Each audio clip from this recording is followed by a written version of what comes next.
Hello friends and very warm welcome to your channel stock guru and KF. आज हम एक बहुत ही इम्पोर्टेंट टॉपिक को डिस्कस करेंगे और जो सबके लिए बहुत ही ज़्यादा इम्पोर्टेंट है। क्या ये सही समय है भारत के स्टॉक मार्केट में इन्वेस्ट करने का? Well, the answer to your question right now lies in this video.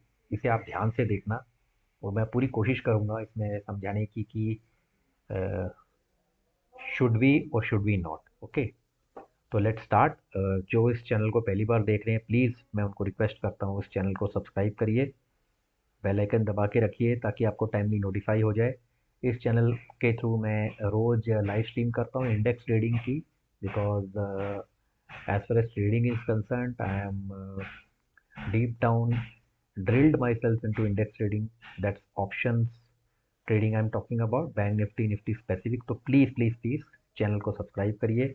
Regular streams में आप देखेंगे lots of tips and tricks given to you, and those who want to learn market, learn trading, please get in touch with me uh, through my WhatsApp number 7020529252, so that I will explain you in depth what and how things are to be done, so that you start earning consistently. So let's talk about the topic right now. तो recession around the world, should you invest in Indian stock market? Well, तो इसके लिए हम पहले शुरुआत कर लेते हैं, थोड़ा सा हमारी मार्केट की जर्नी जो 75 साल की रही है उसके बारे में डिस्कस करते हैं। देखिए, 1963 के आसपास हमारा पहला म्यूचुअल फंड लिस्ट इंडिया में लॉन्च हुआ। 1977 जब आया तो रिलायंस इंडस्ट्री ने अपना आईपीओ निकाला, जो सबसे बड़ी चीज़ थी उस समय के हिसाब से। 1986 आते आते बीएससी का जन्म हुआ। बीएससी जो है वहाँ पे 30 बड़ी कंपनियां जो टर्नओवर वाइज बड़ी थी उनको लिस्ट किया गया। जब 1992 आया तो हर्षद मेहता का एक बहुत बड़ा स्कैंडल सामने आया और मार्केट क्रैश कर गई। उस समय के हिसाब से ये 4,000 करोड़ के ऊपर का स्कैंडल था और एक महीने तक मार्केट ने वर्किंग ही नहीं करी। फिर काफ़ी चेंजेस लाए गए, सेबी का आना 1992 के आसपास, और माइंड यू 1992 ही वो समय था जब एफआईआई की एंट्री भी हमारे इंडियन स्टॉक मार्केट में शुरू हो गई। सन 2000 आते आते हम लोग डेरिवेटिव ट्रेडिंग में मार्केट चली गई, और 2021 और 22 इस समय सबसे बड़े आईपीओ, एक पेट के दूसरा एलआईसी, इनका आना हुआ। तो ये जो जर्नी है सेंसेक्स की, ये सौ सौ जो था उसका, Sensex use to be at 100, वहाँ से 60,000 it is now in around 40 years of time. तो ये एक टाइमलाइन मैंने आपको बताने की कोशिश की है बहुत ही ज़्यादा नट शेल में, कि कैसे हमारी इंडियन स्टॉक मार्केट की एक स्नैपशॉट जर्नी, जिसके अंदर उतार चढ़ाव भी हैं, लेकिन नेट नेट अगर आप ओवरऑल देखोगे तो सिर्फ और सिर्फ अपॉर्चुनिटीज़ ही रही हैं। जिन लोगों ने इस मार्केट में एज एन इन्वेस्टमेंट अपने आप को डाला और इस पे बिलीव किया, आज से 30 साल पहले या इवन आज से 10 साल पहले, they have earned hell lot of money from this market and there is lot much to come। वो मैं बताने के लिए आपको इस स्लाइड के ऊपर लेके जाना चाहता हूँ, जहाँ हम कुछ इम्पॉर्टेंट ब्राइट स्पॉट्स जो हमारी इकोनॉमी के, जो पिछले कुछ सालों में मैं ऑब्जर्व कर रहा हूँ। सबसे पहला तो हमारी जीडीपी। हमारी जीडीपी जो है, it is somewhere around 3.2 to 3.3 trillion, और इस वक्त हम सिक्स नंबर पे हैं। हम कभी कभी फिफ्थ सिक्स के बीच में झूल रहे हैं, लेकिन मोस्ट प्रोबेबली हमारी जो जीडीपी है इंडिया की, it should touch 5 trillion somewhere around 2027 to 2030 के, 2027 से 2030 के आसपास हो सकता है। बिकॉज देखो, सी ई ए जो है हमारे मिस्टर नागेश्वरन, उन्होंने तो यही कहा था जून को कि well we should be there by 2026 2027, and he went on to say we can be moving towards 10 trillion by 2033 and 34, यानी अगले 12 साल में हम 3 गुना बढ़ सकते हैं। हमारी जीडीपी को, मतलब हमारी इकोनॉमी जो है वो 3 गुना बढ़ेगी अगले 12 साल के अंदर अंदर। आईएमएफ जो था वो पहले प्रेडिक्ट करा था कि 2029 तक 5 ट्रिलियन होगा, लेकिन अब आईएमएफ खुद कह रहा है कि 2027, यानी अब से लेके अगले 5 साल के अंदर अंदर हमारी इकोनॉमी 5 ट्रिलियन को टच कर जाएगी। जैसे ही 5 ट्रिलियन टच होता है, हम लोग top 4 highest GDP, highest economy वाले देशों में आ जाएंगे दुनिया के। तो ये चीज़ें जो हैं, इससे काफ़ी कॉन्फिडेंस आता है। और हमेशा आप ये सोचिए, जहाँ तक कि मार्केट का सवाल है, बुल्स और बियर्स की कॉम्बिनेशन जिसे कहा जाता है, ज़्यादातर राज बुल का ही रहा है। बियर का जो पीरियड है वो डेफिनेटली आता है कोई ना कोई, जैसे 2019 में प्रॉब्लम आई, ऐसे 2008 में प्रॉब्लम आई। तो प्रॉब्लम्स आएंगी, मार्केट नीचे जाएगी, तो उस समय आपको घबराना नहीं है। That's the ideal way to invest when good companies are trading at, you know what, at prices which you cannot take your eyes off.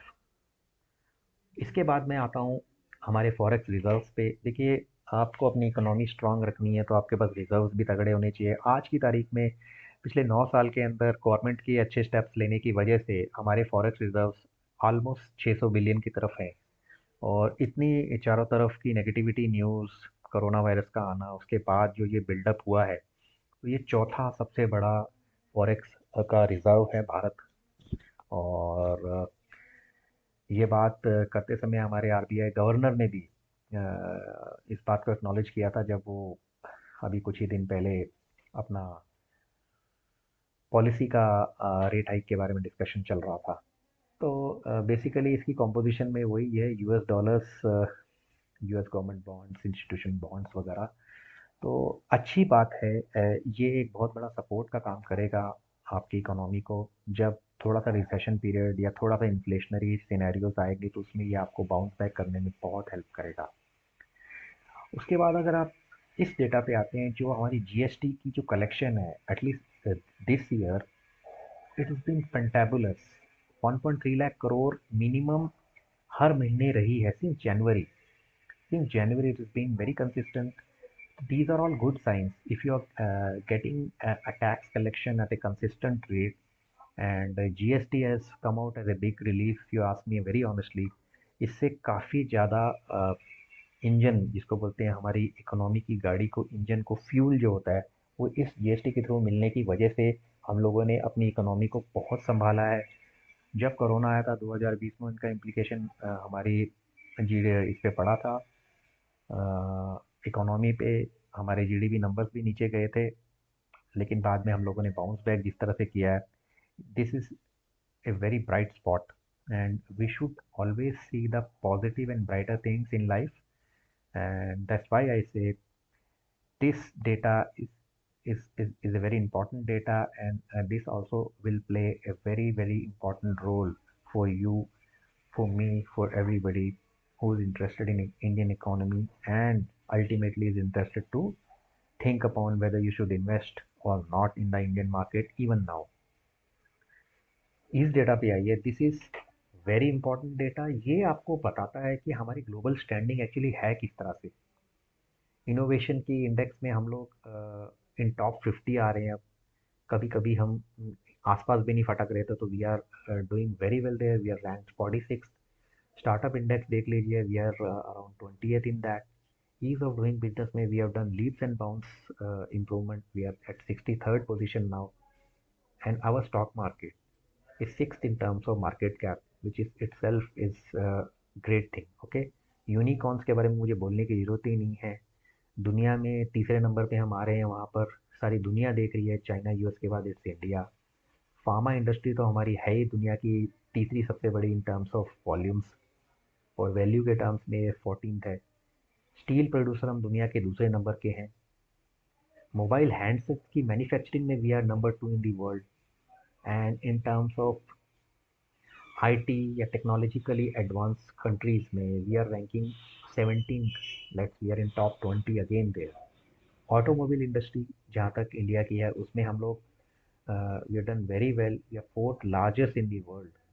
और वैक्सीनेशन के बारे में तो मैं आपको क्या बताऊँ, we are probably one of the highest vaccine producer nations, and we provide vaccinations for various kind of diseases pan world. So when you see these kind of parameters and so many things which are going towards what we feel should be good enough weaponry to have the faith that our market, yeah, our economy is going to be rock steady, and India is going to be rather leading the world in terms of upside economies. And in Asia, I think we are the real tigers, not China. तो जब ये इतना सब जब हो रहा है, आपके आसपास हो रहा है, तो आपको कभी भी ये नहीं सोचना है कि इस मार्केट के ऊपर बिलीव नहीं कर सकते. I think you should have firm believe on Indian markets. I have firm believe in Indian market. आज से 10 साल पहले लोग यही सोचते थे कि क्या होगा. End of the day market की जर्नी अगर आप देखते हैं तो वो जब शुरुआत हुई उसकी, तो आज तक वो जर्नी मेंटेन्ड है. मैं आपको बताऊं कि अगर आप 1990 में होते तो उस समय आपका सेंसेक्स 1000 पे था, और आज हम 2022 में हैं और सेंसेक्स 60,000 है. तो इसी से साफ आप सोच सकते हैं कि किस तरह की प्रोग्रेशन हमने जो पिछले 30 साल में देखी है वो अनइमेजिनेबल है. तो जब प्रोग्रेशन इस तरह से हो, और आप पिछले 10 साल की भी अगर जर्नी देखते हैं, तब भी हम लोगों ने अपने सेंसेक्स को डबल होते हुए देखा है. Because around 2014 we were not even 30,000 at Sensex, and today we are 60,000. तो जिस तरह से ये सब होता हुआ दिखता है, वो देख के तो कोई बड़ी बात नहीं है कि आने वाले समय में मैं अपनी स्टॉक मार्केट को बहुत आगे जाता हुआ देखता हूँ. And we already have BSE listed itself with an IPO, and NSE IPO is also going to come very shortly. तो LIC का IPO आया, दो उसकी listing was not at that premium, but if you see things and times will change, the same LIC will be costing pretty upside. Obviously BSE का जब listing हुआ था, it listed at 35% premium. तो ठीक है, दैट्स नॉट एन इशू. लंबा सोचना है, पेशेंस का गेम है, बट कॉन्फिडेंस आपको होना चाहिए. जो पैरामीटर्स के बारे में मैंने डिस्कस किया, उनको देख के आपको हमेशा विश्वास रखना चाहिए अपने देश पे, अपनी मार्केट पे. आज हमारे पास लगभग 7,200 कंपनियां लिस्टेड हैं स्टॉक मार्केट में, और जिनमें से लगभग 5,500 लिस्टेड है BSE में, और लगभग 1,700 लिस्टेड है NSE में. तो नंबर्स कीप्स ऑन चेंजिंग, तो वो तो कोई बात ही नहीं है. और वॉलेटिलिटी तो मैटर करेगी. इलेक्शन के रिजल्ट्स आएंगे, मानसून्स आएंगे, जियो पॉलिटिकल चीज़ें भी मैटर करेंगी. बट नेट नेट अगर कंपनीज अपना परफॉर्मेंस कंसिस्टेंटली दे रही हैं और growth story of India is intact, तो मुझे लगता है net net, if you ask me honestly, I think we should never have any doubt in our market, and we should believe for the fact that we are at right time and at right place to invest. तो investment का यही होता है कि अगर आपको अच्छे shares जब नीचे जाने शुरू हो जाएं, तो वो कभी घबराने का पीरियड नहीं होता है. दरअसल वही वो पीरियड होता है जब आप उस मार्केट में कमा सकें. तो ये सब के बाद you should be very confident. तो मेरा कंक्लूजन तो यही है, this nothing to be worried upon on this market. Just go for it.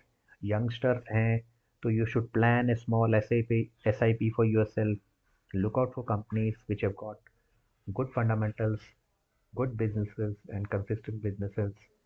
I'm very sure you're going to earn great, because I see my Sensex, which is 60,000, going much more from there. I see Nifty going around 1 lakh in coming uh, maybe 10 years time.